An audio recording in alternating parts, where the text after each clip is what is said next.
Bonjour à tous, j'espère que vous allez bien. On est aujourd'hui mercredi 22 février et j'ouvre un nouveau vlog. Aujourd'hui normalement c'est la journée avec les enfants mais je les ai déposés chez mamie hier soir et ils vont passer la journée chez mamie. Je vais avoir une journée un peu plus soft. Enfin c'est pas tout à fait soft parce que c'est les vacances scolaires. Du coup hier j'ai pas beaucoup pu travailler en télétravail avec les garçons et du coup je me suis rattrapée pas mal ce matin. Je me rattraperai également en début d'après-midi. Mais là, il est 11h45, je décide de prendre un petit peu de temps pour moi et d'avancer dans ma lecture en cours qui est donc Deuil de miel de Franck Thillier, le numéro 2 de Charcot, le tome 2 où on retrouve le commissaire fétiche de Franck Thillier, Franck Charcot. Et voilà, pour l'instant, écoutez, j'ai pas mal avancé, il fait 340 pages, mais il se lit très vite. Je pense que si j'avais voulu me forcer un petit peu, je l'aurais lu en 2 soirées, mais j'ai un petit mood en ce moment, au niveau de la lecture, au niveau de plein de choses. Je remets pas mal en question mon contenu sur Instagram, sur YouTube. Non pas que j'ai envie d'arrêter, etc. Mais j'ai envie que ça évolue un peu parce que j'ai l'impression que maintenant je fais la même chose depuis 2 ans sur YouTube, depuis 3 ans sur Instagram. Et voilà, je suis dans un mood où j'ai envie que ça change un petit peu, mais que je n'ai pas encore trouvé comment j'aimerais que ça change exactement. Donc voilà, du coup, je suis beaucoup dans mes pensées en fait en ce moment. Voilà pourquoi je n'ai pas lu Deuil de miel en 2 soirées, mais voilà, je le lis et puis mon cerveau décroche à un moment donné, etc. Bref, je vous ferai l'update de ce tome quand je l'aurai terminé. Mais ce pauvre Franck Charcot est encore en train de beaucoup souffrir là-dedans. Sinon, j'ai fait une petite réception qui me vient des éditions Kalman Levy. Je les remercie pour leur confiance. Je sais ce que c'est et je suis trop contente. Tadam! J'ai donc reçu La Lisière de Nico Taquian qui paraîtra en librairie le 1er mars. Je me le suis programmé sur le mois de mars, donc je devrais vous en reparler très rapidement. Et il est dédicacé, ça j'adore, je suis trop contente. Je trouve la couverture très flippante parce qu'en fait il faut savoir que j'ai peur des oiseaux, des poules, des pintades, de tout ce qui a des ailes, des pattes dégueulasses et un bec vraiment immonde. Voilà, du coup cette couverture, rien que de la regarder me met très mal à l'aise, je n'aime pas du tout. Je la trouve très belle mais elle m'angoisse, donc ça part très bien pour un thriller. Un choc sous la voiture en pleine nuit, alors que Vivian, Adrien et leur fils Tom roulent dans les monts d'Arrée, ce massif breton formé de landes de roches et de marécages. Adrien s'arrête, descend pour voir, Tom le suit. 1 minute passe, puis 2. Vivian s'inquiète, c'est bien long, et elle ne les entend plus. Elle quitte la voiture, appelle. Personne. Si c'est une blague, elle n'est pas drôle, fulmine-t-elle. Mais quand elle avance de quelques pas vers la forêt, un homme surgit et la prend en chasse. Il est armé d'une hache, elle court vers la route et se jette quasiment sous les roues d'un camion qui la prend à son bord et la conduit à la gendarmerie. Là, Vivian, ou Viviane peut-être, mais il n'y a pas de E, raconte affolée, supplie qu'on l'aide. La lieutenante Maëlys Mont envoie une équipe sur les lieux. Rien, pas de voiture, aucune trace. Ainsi commence une attente d'autant plus insoutenable pour Viviane que dans ses rêves, qui semble essayer de lui dire quelque chose. Elle retrouve son mari et son fils. L'incompréhension grandit lorsque la voiture est découverte au fond d'un marais vide. Qu'est-il arrivé à Adrien et Tom? Un livre au grand format de moins de 20 €, ça reste à signaler, 19,90 €. Les 10 centimes, c'est pour le fun, mais voilà, il n'est pas à 20 € et c'est de plus en plus rare. Alors, il fait combien de pages? 320. Ça devrait aller vite. En général, c'est assez page turner chez Nico Taquian puisque c'est des chapitres très courts. Donc voilà, à suivre. Tellement contente de cette réception et je l'attaque très vite pour vous en reparler très bientôt. Un grand merci Kalman Levy pour l'envoi de ce roman. Voilà, maintenant je vais vous laisser, je vais bouquiner un petit peu pour pouvoir vous faire l'update, j'espère, très bientôt de ce Franck Thillier. Aujourd'hui, je vais travailler en début d'après-midi. Et puis voilà, j'ai rendez-vous pour refaire mes ongles qui sont au bout du Rolls cet après-midi. Et ce soir, je vais au sport comme tous les mercredis soirs. Voilà, je vous reprends plus tard. Bon, finalement, je n'ai pas beaucoup lu. J'ai lu une 30aine de pages et puis je me suis dit que je ferais mieux de mettre ce temps à profit pour... J'avais un réel que je voulais faire suite à une réception que j'ai fait d'un colis de chez Palais d'été. Et ça fait longtemps que j'ai reçu le colis. Et je me suis dit que j'avais toujours pas pris la peine de faire un réel ou enfin de poster quelque chose pour Instagram avec ce colis. Donc voilà, j'ai voulu faire un slow motion. J'en avais déjà fait un pour les Dames de Marlowe et j'avais kiffé faire ça. J'ai voulu en refaire un, sauf que j'ai pris beaucoup plus de photos que pour le slow motion des Dames de Marlowe.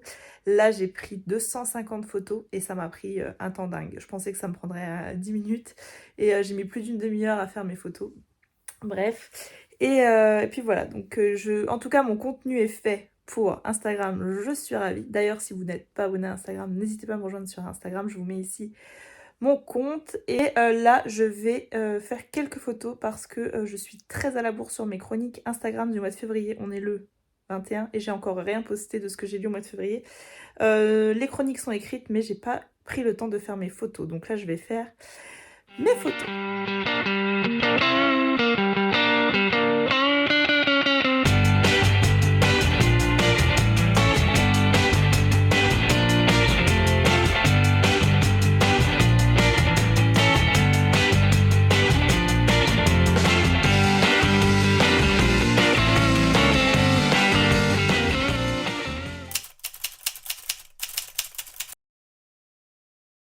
Alors, monsieur Noam, est-ce que vous êtes prêt à faire la cuisine? Oui. Oui, qu'est-ce qu'on va faire de bon à manger? Des cordons bleus. Des cordons bleus.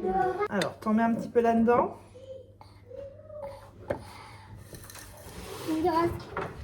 Vas-y.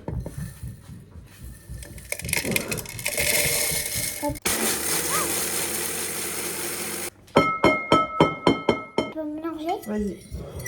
Doucement. Hein. C'est bon. Alors, vas-y, tu le mets sur ton escalope. Là? Ouais, tu mets dessus. Oh bah, dis donc, parfait là. Ensuite, maman, elle va couper des petits bouts de fromage. Ouais, voilà. Après, encore. Ouais, tu mets tout. Tout et même le gros là? Non, non. Et une fois qu'on a fait ça, Ouais. on va la tremper dans le jaune d'œuf. T'es sérieux?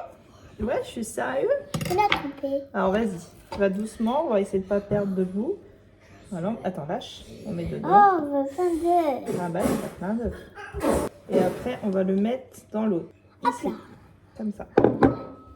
Moi, quand ça lui renverser avec ça. Regarde, hop, t'as vu, regarde. Comme un cordon bleu. Et voilà. Regarde, on a fait un beau cordon bleu, on le montre. Ouais. Ouais, c'est bon, t'en as mis assez. Et là, maman, elle le met là. Et après, on va le cuire.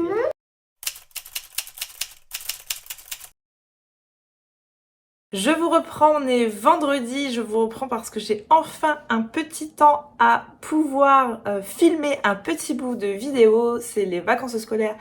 Chez nous, c'est compliqué à la maison avec les garçons pour pouvoir m'organiser autrement. Dans un de mes derniers vlogs, je vous disais qu'il fallait pas que je m'excuse quand je me présentais pas présentable. Et dans la semaine, je suis tombée sur une meuf en vidéo qui disait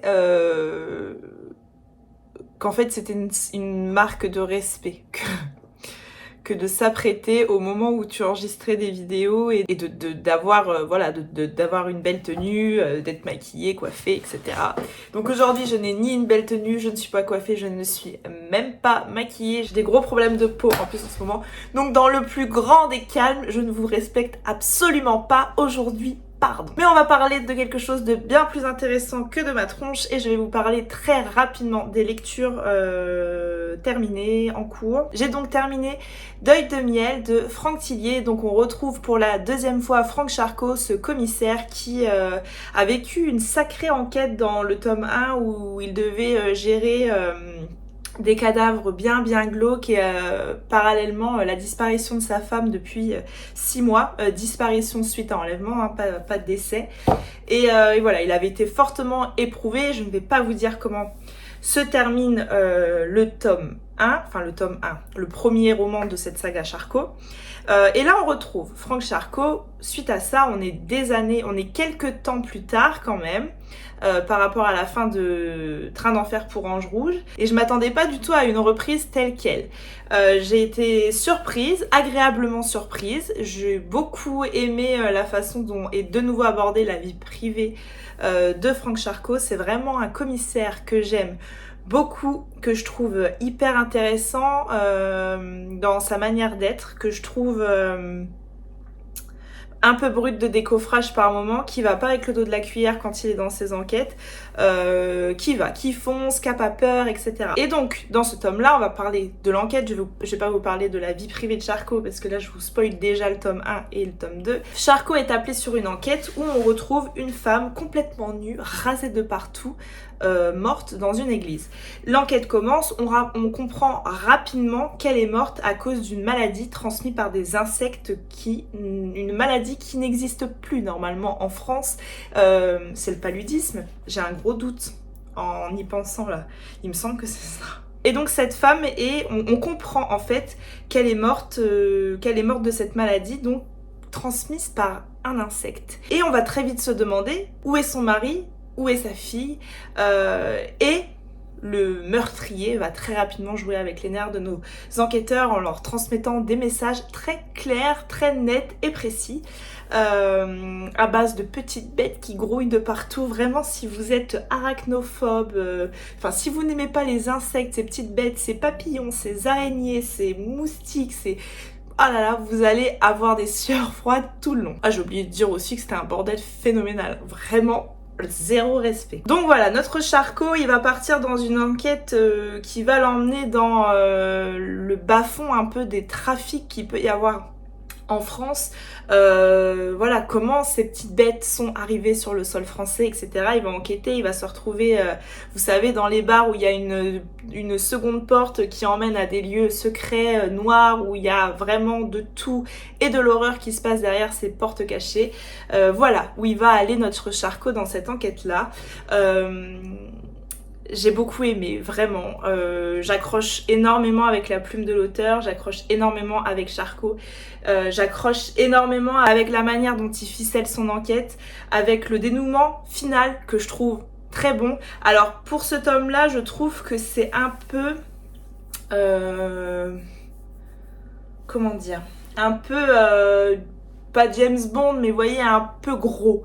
Mais pour autant, ça ne me gêne pas du tout parce que je trouve que ça le fait. Je pense que ça peut en déranger certains et en même temps, moi je plonge à fond dedans parce que je trouve vraiment cette enquête hyper réussie. Pour moi, c'est un sans faute sur celui-ci. Toujours pas de coup de cœur, mais une excellente enquête. Maintenant, je me languis d'être au mois de mars, de retrouver Charcot avec Lucienne Bell. Je l'attends, je l'attends, cette rencontre explosive, surtout qu'à la fin de ce tome-là, notre commissaire, vraiment, une fois de plus, il est malmené de A à Z tout le long de cette enquête. Même à la fin, il lui fait jamais de cadeau, Franck Tillier, à Charcot. Et vraiment, j'aime beaucoup. Découvrez Charcot. Si c'est toujours pas fait, n'hésitez pas à me dire si vous avez aimé Charcot, si vous connaissez Charcot, et s'il y a un tome qui, pour vous, est sorti du lot. Voilà, maintenant je m'attaque au prochain, Syndrome E, ça sera au mois de mars. Hier, j'ai quasiment pas lu, j'avais une réunion le soir et du coup ça s'est fini un petit peu tard et je suis rentrée, j'étais éclatée. Donc voilà, j'ai un petit peu attaqué quand même Mémoire de la forêt, j'ai lu 70 pages. Dans ma tête, je le lisais hier en un one shot parce que ça se lit très vite, mais écoutez, finalement, j'ai pas eu le temps. Donc voilà, j'essaierai de le terminer ce soir. Ces 70 premières pages annoncent encore un moment tout doux, tout cosy, tout sucré, tout plein de douceur. Et puis moi, vraiment, j'aime tellement les renards que je suis contente de suivre leurs aventures.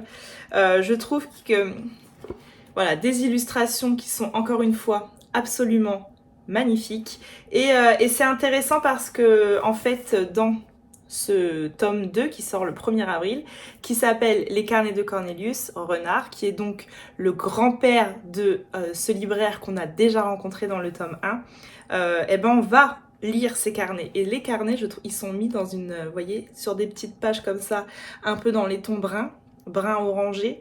Et on lit avec une police d'écriture vraiment qui ressemble à une écriture manuelle. Du coup, je trouve que c'est réussi au niveau de l'édition. Je trouve le travail éditorial fabuleux, mais je vous reparlerai de l'histoire un peu plus tard. J'ai fait une petite réception que je vais ouvrir avec vous. Me vient des éditions Le Duc. C'est un carton.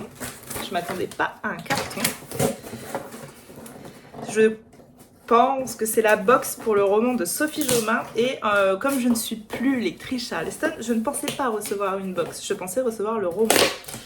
Et j'ai la box. Je suis trop contente. En plus, celui-ci, je crois que je vous l'ai déjà dit, peut-être dans ce vlog ou de celui d'avant, mais je me le suis programmé sur le mois de février. Donc, il fallait que je le reçoive. Alors, on a une petite carte avec une dédicace de Sophie Jomain. Avoue que j'emmène en Alaska, voyez comme vos racines sont profondes, qu'importe d'où vous venez et toujours aimez-vous. Sophie Jomain. Une petite carte postale, le dernier sommeil de l'ours. Elle est très jolie, j'aime beaucoup ces paysages. Alors, nous avons un attrape-rêve. Mon fils va être jaloux. Il adore ça, les attrape-rêves. Il est magnifique, il est vraiment magnifique. Incarner le papier avec des pages blanches. Pareil, très joli. Celui que j'ai actuellement avec des pages blanches, c'était le Désenchanté de Marie Vareille. Il est juste là. Il était comme ça. Et celui-ci, dedans, je m'entraîne à l'aquarelle. Je vous montre un truc au pif. Un niveau extrême débutant, quoi. Mais voilà, du coup, bah, ça me fera un autre petit carnet à aquarelle. C'est trop cool, j'aime beaucoup. C'est pas prévu pour l'aquarelle, hein. Les pages gondoles, c'est pas idéal, mais je trouve que le format me va très bien à moi. Et évidemment... Oh, il y a encore autre chose. Oh là là, je l'aime trop. Si vous saviez comme j'aime ce genre de pins. Je me suis d'ailleurs commandé un point de croix qui ressemble extrêmement à ça. J'arrive pas à vous faire un focus correct. Voilà, c'est un petit ours avec une... Oh, je le trouve trop beau. J'adore, je l'aime d'amour. Le pins, il est absolument merveilleux. Et le roman de Sophie Jomain. Le dernier sommeil de l'ours. Alors, il est très court. Encore avec la petite dédicace sur le rabat. Ça, vraiment, Charleston, je trouve ça super. Je trouve que c'est une idée absolument géniale. Je vais faire une exception à la règle et ne pas vous lire la 4e de couverture, puisque là, j'ai vraiment pas envie de savoir de quoi ça parle. J'ai juste vu Sophie Jomain. Je me suis dit, j'y vais, je fonce. Je ne réfléchis pas en le demandant sur le catalogue Charleston, pardon. Du coup je vous lis pas la 4e parce que je veux pas du tout savoir de quoi ça parle. J'ai réussi à passer au travers des mailles de tous les filets que j'ai croisés sur mon chemin au sujet de ce roman, et du coup je ne sais toujours pas de quoi il parle. Et j'ai pas envie de savoir, puisque de toute façon je l'attaque ce mois-ci, donc je vous en reparle dès le prochain vlog normalement. Voilà. Un énorme merci aux éditions Charleston pour cette box absolument incroyable. J'aime tout dans cette box, elle est absolument parfaite. Un grand merci. Voilà, c'est tout ce que j'avais à vous dire pour aujourd'hui. Ce week-end, nous partons avec mon mari. Il m'avait offert une surprise pour mon anniversaire, un week-end surprise. Je tiens à préciser que ça fait 17 ans qu'on est ensemble et que j'attends ça depuis 17 ans. Donc si jamais tu es dans le même cas que moi, ne désespère pas, ça viendra. Et donc voilà, il m'a offert un week-end surprise pour mon anniversaire. Donc on part demain matin très tôt, on rentre dimanche soir. On n'y va que tous les deux, en amoureux. Et voilà, je vous montrerai peut-être quelques images de mon week-end. Et du coup, niveau lecture, je sais pas trop. On a beaucoup de voitures. Je lis pas tant que ça finalement en voiture parce qu'en fait, je me dis, mon mari, il conduit, le pauvre. Et moi, je lis à côté, il doit se faire chier. Donc du coup, je lis pas beaucoup parce que bah, je discute avec lui. Donc bon, du coup, c'est pas sûr que j'ai beaucoup de temps pour lire ce week-end. Une chose est sûre, c'est que je terminerai ça. C'est tellement court, enfin c'est tellement rapide à lire que je pourrais le terminer et vous en reparler dans ce vlog. Je vous reprends, je ne sais pas où, puisque je ne sais pas où je vais. Je vous reprends, on recommence, attends. Je vous reprends. Tu sens que c'est la fin des vacances scolaires, elle est au bout du Rolls. Je vous reprends, je ne sais pas où, puisque je ne sais pas où je vais, mais en tout cas je vous reprends plus tard.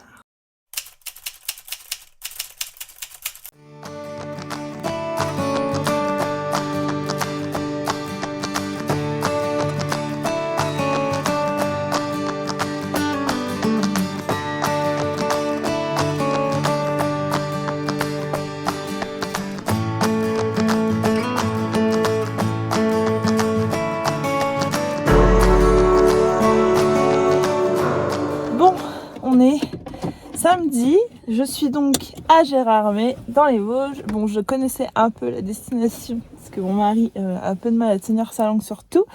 Mais voilà, je savais qu'on allait à peu près dans ce coin-là, dans les Vosges. Donc voilà, ce matin, on a été faire, ce midi, début d'après-midi, on a été faire 2 cascades, une tour de Médel, je crois, Mérel, elle s'appelle, à Gérardmer. Et puis voilà, là on va aller à ma surprise. Je crois que ma surprise c'est l'hôtel et c'est un hôtel très très cool. On y va, c'est parti. On vient d'arriver à ma surprise et c'est donc un chalet avec jacuzzi privé, hammam. La chambre elle est trop belle, je vais vous faire un petit tour. Alors quand on arrive, on a la petite bouteille de champagne avec les 2 flûtes. Au milieu de la chambre, il y a une cheminée que je trouve trop canon. La chambre, le lit. Ici, on a une énorme baignoire. Tout ce qu'il faut pour aller après au hammam. C'est ça, hammam? Parce qu'il y a quoi? Hammam et sauna, c'est quoi la différence? Ça, c'est un hammam. Le hammam. Oh, c'est trop beau. C'est trop beau. Hop, mes petites chaussettes du McDo, j'ai la classe. Et dehors, le jacuzzi.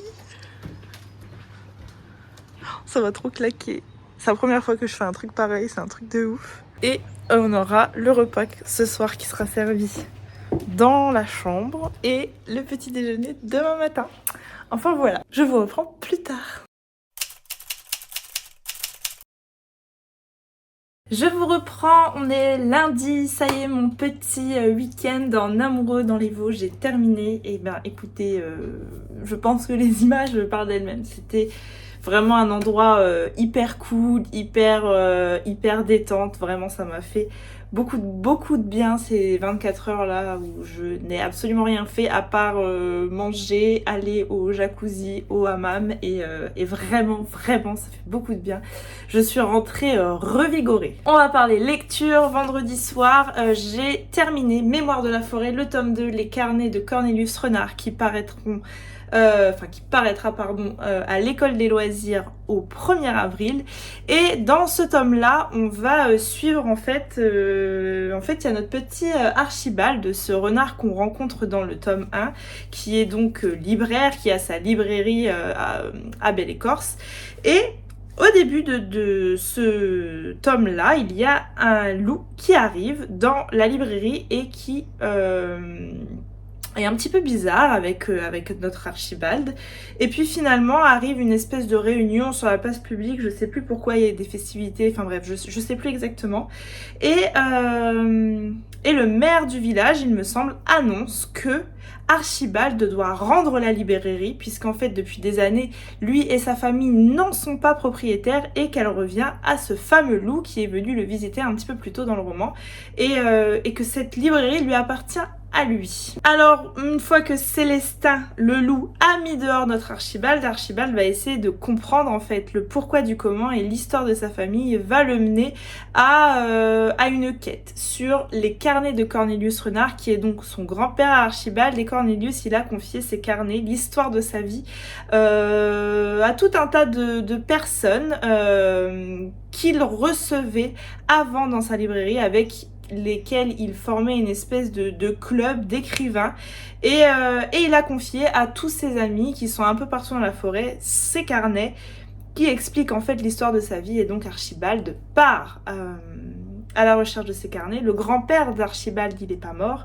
mais il a eu ce qu'on appelle une tempête de cerveau, je sais plus comment c'est formulé. Moi ça me fait penser à un AVC, alors je sais pas exactement si c'est ça, mais voilà, il est là, mais il est plus vraiment là en fait. Cornelius. Et donc du coup Archibald part essayer de découvrir l'histoire de sa famille et peut-être d'essayer de tenter de récupérer cette librairie. C'était extrêmement beau, extrêmement réussi, extrêmement touchant. Toutes ces métaphores qu'il utilise, Michael Brun-Arnaud dans ses romans, je les trouve fabuleuses. Voilà, c'est des histoires d'humains en fait qui sont retranscrites sur des animaux. C'est des histoires qui arrivent tous les jours. Et il se passe plein de choses dans ce tome. La famille d'Archibald, il s'est passé beaucoup de choses, il y a beaucoup de secrets, beaucoup de non-dits. Alors tout n'est que métaphore, c'est-à-dire que ce sont des vrais secrets de famille en fait, qui peuvent réellement exister pour nous les humains dans la vie de tous les jours. Et ces secrets en fait, il leur donne la parole. c'est très maladroit ma manière de le dire, mais à travers ces animaux et à travers tous ces non-dits qu'il peut y avoir dans la vie de tous les jours, à travers tous ces actes manqués, etc. Et c'est encore une fois extrêmement réussi, extrêmement touchant. Je rappelle que c'est un livre de littérature jeunesse et que du coup, je trouve qu'il est hyper important en fait ce roman-là parce qu'il va délivrer d'extrêmement beaux messages, des messages extrêmement précieux à un public un petit peu plus jeune et puis qui sait aussi convaincre l'adulte que je suis vraiment. Les illustrations sont magnifiques, mais ça je vous en ai déjà parlé un petit peu plus tôt dans ce vlog. Les illustrations, je suis conquise, l'histoire, je suis conquise, la plume, je suis conquise. Tout me va dans ce roman vraiment. Si vous cherchez une belle petite histoire, loin d'être cucul à praline comme on pourrait peut-être l'imaginer pour un roman jeunesse, non, il y a des vraies choses, il se passe vraiment, il dénonce des vraies choses dans ce roman-là, Michael Brun-Arnaud, et je trouve ça absolument fabuleux, absolument brillant, et je ne peux que vous conseiller, moi, Mémoire de la forêt, de commencer par le tome 1 évidemment, et puis d'enchaîner avec celui-ci qui sortira le 1er avril en librairie. On sait en lisant ce tome qu'il y aura un 3e tome et je me languis déjà de le lire. Sinon ce week-end je devais lire, j'avais dit que je lirais pas beaucoup ce week-end et puis j'ai attaqué un livre que je n'ai pas pu lâcher et j'ai donc attaqué Le Dernier Sommeil de l'ours de Sophie Jomain dont je vous tais la couverture un tout petit peu plus tôt dans ce vlog, et je pars complètement à l'aveugle. Dans ce roman-là, on va suivre Abby. Abby, c'est une jeune femme parisienne, avocate, qui tout au début du roman se trouve dans un hydravion et elle retourne en Alaska sur ses terres d'enfance, là où elle a grandi, sur une toute petite île qui s'appelle Eagle Bay et elle y retourne vraiment à contre-cœur parce qu'elle n'a pas forcément que des très bons souvenirs de son enfance. Elle y retourne avec beaucoup de tristesse et beaucoup d'amertume parce qu'en fait Abby avait une très belle relation avec son père, une relation plutôt fusionnelle, et son père vient de mourir et donc elle retourne sur l'île pour sa mère avec qui elle ne s'entend absolument pas. Elle sait sa mère malade, elle sait sa mère extrêmement souffrante et en fait elle se dit qu'il faut qu'elle la ramène. C'est Emma, sa mère, c'est la seule famille qui lui reste et elle se dit qu'elle n'a pas le choix que de la ramener avec elle en France malgré qu'elle en a pas du tout envie parce que vraiment elle a une relation vraiment très très conflictuelle avec sa mère, vraiment très compliquée. Emma, c'est une femme que la maternité n'a jamais attirée, c'est une femme qui se plaît très très bien dans son île, qui se plaît très très bien dans sa solitude, qui ne veut pas en fait aller à la civilisation entre guillemets parce que vraiment Eagle Bay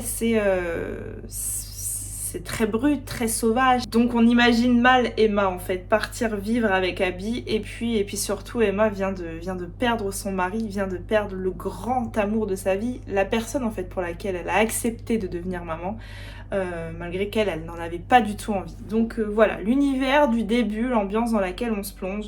On arrive en Alaska, on arrive dans une ambiance que Sophie Jomain, elle nous implante à la perfection. J'arrive sur cette île et j'arrive parfaitement à me projeter, parfaitement à imaginer. Elle nous plante un décor absolument parfait. On est sur un décor brut, sauvage. Ils vont chasser pour pouvoir avoir de la viande. Ils ont des colis Amazon qui arrivent une fois tous les 2-3 semaines. Je dis n'importe quoi en termes de timing. Quand l'hydravion vient se poser, ils sont complètement coupés du monde. Le premier, il y a un médecin qui habite sur l'île, heureusement pour Emma. Mais sinon, voilà, l'hôpital est à une demi-heure d'hydravion, je crois. Enfin bref, c'est vraiment très compliqué. Et puis, il y a ce personnage d'Abby qui va très rapidement me convaincre. C'est une jeune femme qui a énormément souffert dans son enfance. Sa mère a eu un accident en fait dans son enfance qui l'a rendue encore plus solitaire, encore plus amère envers Abby. Et Abby, elle a essayé, elle s'est construite malgré tout ça et un jour elle a pu fuir en fait ce cocon familial étouffant pour aller vivre à Paris avec sa grand-mère et elle s'est épanouie, construite là-haut. Et de devoir retourner sur cette île, tu sens à quel point c'est compliqué et elle est hyper touchante. Le personnage, il est hyper attachant et tout de suite, je m'accroche à elle et ouais, en fait, tu te dis, mais qu'est-ce qui va se passer? Qu'est-ce qui va se passer avec cette mère brute de décoffrage qui l'envoie chier en permanence, qui ne lui montre aucune marque d'attachement, aucun signe d'affection. Elle revoit Abby, elle vient de vivre un terrible drame, Emma, elle revoit Abby après des années, parce que ça fait des années qu'elles ne se sont plus vues, qu'elles ne se sont même pas parlé en fait. Et l'accueil est glacial, terrifiant. Et petit à petit, on va assister à... évidemment, je pense que... Je spoile rien, mais évidemment, le duo va se livrer un peu une guerre au début, et puis Abby va, malgré elle, déterrer quelques secrets, comprendre plein de choses, et elle fait il y a un vrai travail de résilience et de reconstruction sur ce personnage-là, et je le trouve extrêmement touchant. Et je l'ai lu extrêmement rapidement parce que vraiment, l'histoire est dingue. J'ai un coup de cœur pour ce roman-là, parce que je n'ai absolument rien à lui reprocher, parce que... alors, il est prévisible. Hélas, il est prévisible, ou heureusement, il est prévisible, parce que je n'aurais aimé que rien ne se passe autrement. C'est le style de roman que tu lis et que tu as envie de lire d'une traite parce que tu n'as pas envie de l'arrêter, parce que tu es bien avec les personnages, parce que tu es bien sur cet endroit qu'a créé Sophie Jomain, sur cette île et sur cet endroit brut, cet endroit sauvage, cet endroit qui fait du bien, cette île qui est apaisante. Elle arrive vraiment à nous... elle nous crée un vrai hymne à la nature avec ce roman-là. Vraiment, les paysages d'Alaska sont incroyables dans ce roman. L'histoire entre les personnages est dure des fois, un peu difficile. Vraiment, la mère d'Abby, vous allez la détester. Elle est détestable, elle est imbuvable. T'as envie de lui dire, mais pourquoi t'as fait un enfant en fait, si c'est pour être cette mère aussi atroce, cette mère aussi horrible. Et à côté de ça, tu regardes Abby qui a réussi à se construire et qui quand même... Est-ce qu'on peut vraiment se construire complètement avec une mère pareille en fait? Voilà, c'est plutôt ça la question. Et tu sens qu'en fait, malgré qu'elle est adulte maintenant et qu'elle a construit sa vie, que c'est extrêmement difficile et extrêmement blessant tout ce que sa mère peut faire pour elle. C'est la force des romans de Sophie Jomain, c'est des thèmes difficiles, avec une plume juste, pas larmoyante, et qui fait du bien. Vraiment, tu termines ce roman-là. Les 3 derniers mots de ce roman, je ne les oublierai pas. Je pourrais vous dire toute ma vie comment se termine ce roman. J'en ai eu les larmes aux yeux. C'était très fort, très beau. Ça sort demain en librairie. Le dernier sommeil de l'ours de Sophie Jomain. Je crois qu'il en touchera beaucoup et que vous pouvez foncer. Sinon, aujourd'hui, je tenais à vous reparler de Librinova. Librinova, c'est cette plateforme qui va vous permettre d'écrire votre premier roman ou votre second roman et d'être enfin peut-être publié comme beaucoup en rêvent, je crois. J'ai pas eu le temps, malheureusement, de tester les services de Librinova comme je l'aurais aimé. Les dernières semaines ont été extrêmement chargées, mais je tenais quand même à vous en reparler. Je tenais à vous redire qu'il propose une masterclass avec 6 vidéos différentes pour vous donner des tuyaux, pour écrire votre livre, pour le mettre en forme. C'est plein d'astuces qui vont vous être données par des professionnels de l'édition pour vous permettre de mener à bien votre projet. Je rappelle également que vous avez 2 packs différents qui peuvent vous être proposés. Vous aurez un pack numérique avec l'attribution d'un ISBN, vous aurez de l'aide pour mettre en page votre roman, et ensuite vous aurez votre livre qui sera publié, qui sera mis en ligne sur la plateforme de Librinova, que tout le monde pourra à ce moment-là acheter. Et en plus, avec Librinova, vous allez avoir plein de plateformes partenaires sur laquelle on pourra également trouver votre livre, comme par exemple la Fnac, Cultura, etc. Et avec ce pack-là, vous avez également votre roman qui sera soumis à une centaine de maisons d'édition partenaires. Je suis vraiment persuadée que ça peut être un super élan pour écrire votre roman et être publié. Tout seul, je crois que c'est compliqué, et avec l'aide de Librinova, je pense pense que vous avez un sacré soutien en fait. Vous avez également un autre pack qui s'appelle le pack libraire et là dans le pack libraire vous allez également avoir tout ce que je vous ai cité précédemment, mais là en fait ça va être votre livre mais en version papier. Dans le précédent c'est un livre numérique et là c'est le livre version papier. Vous allez recevoir chez vous, dans vos mains, votre roman et là je crois que moi vraiment, seulement en numérique c'est vraiment pas quelque chose qui me... Je crois que j'irai jusqu'au pack libraire et que j'aurai besoin de tenir ce roman dans mes mains une fois que c'est terminé. Comme je vous l'ai dit dans un précédent vlog, moi également j'ai commencé à écrire quelque chose. Il y a beaucoup de travail encore et c'est un projet que j'ai pas sur du court terme, c'est un projet que j'ai sur du moyen voire du long terme. Je veux prendre tout mon temps pour rédiger ça correctement. Voilà, je me dis pas que dans 6 mois je vais sortir un roman, peut-être que je sortirai jamais mon roman, peut-être que je sortirai dans 1 an, 2 ans, 3 ans, j'en sais rien, mais c'est quelque chose que j'ai très envie de retravailler. Si vous aussi, vous avez envie de découvrir les services que propose Librinova, je vous mets un lien tout de suite là dans ma barre d'infos. Il n'y a plus qu'à cliquer pour aller voir tout ce que vous propose Librinova pour pouvoir vous permettre d'éditer votre roman. Et je vous rappelle qu'avec le code promo CHACHA20, vous pouvez bénéficier de 20 € de réduction dès 75 € d'achat et ça c'est pour vous donner un petit coup de pouce en plus. De Librinova, je vous en reparlerai très certainement dans un avenir plus ou moins lointain quand j'aurai un petit peu avancé sur ce projet. Je suis très curieuse de savoir si vous aussi vous avez des projets d'écriture, si c'est quelque chose qui vous trotte dans la tête, si c'est quelque chose que vous avez déjà commencé à faire ou non. Enfin voilà, je clôture la parenthèse Librinova, n'hésitez pas, le lien est dans ma barre d'infos. En attendant, moi je vais clôturer ce vlog ici, comme d'habitude, j'espère qu'il vous a plu. Comme d'habitude, n'hésitez pas à vous abonner, à liker, à commenter, à partager votre instant de visionnage sur les réseaux sociaux. Moi je vous reprends plus tard, je vous fais des bisous, à bientôt, bye.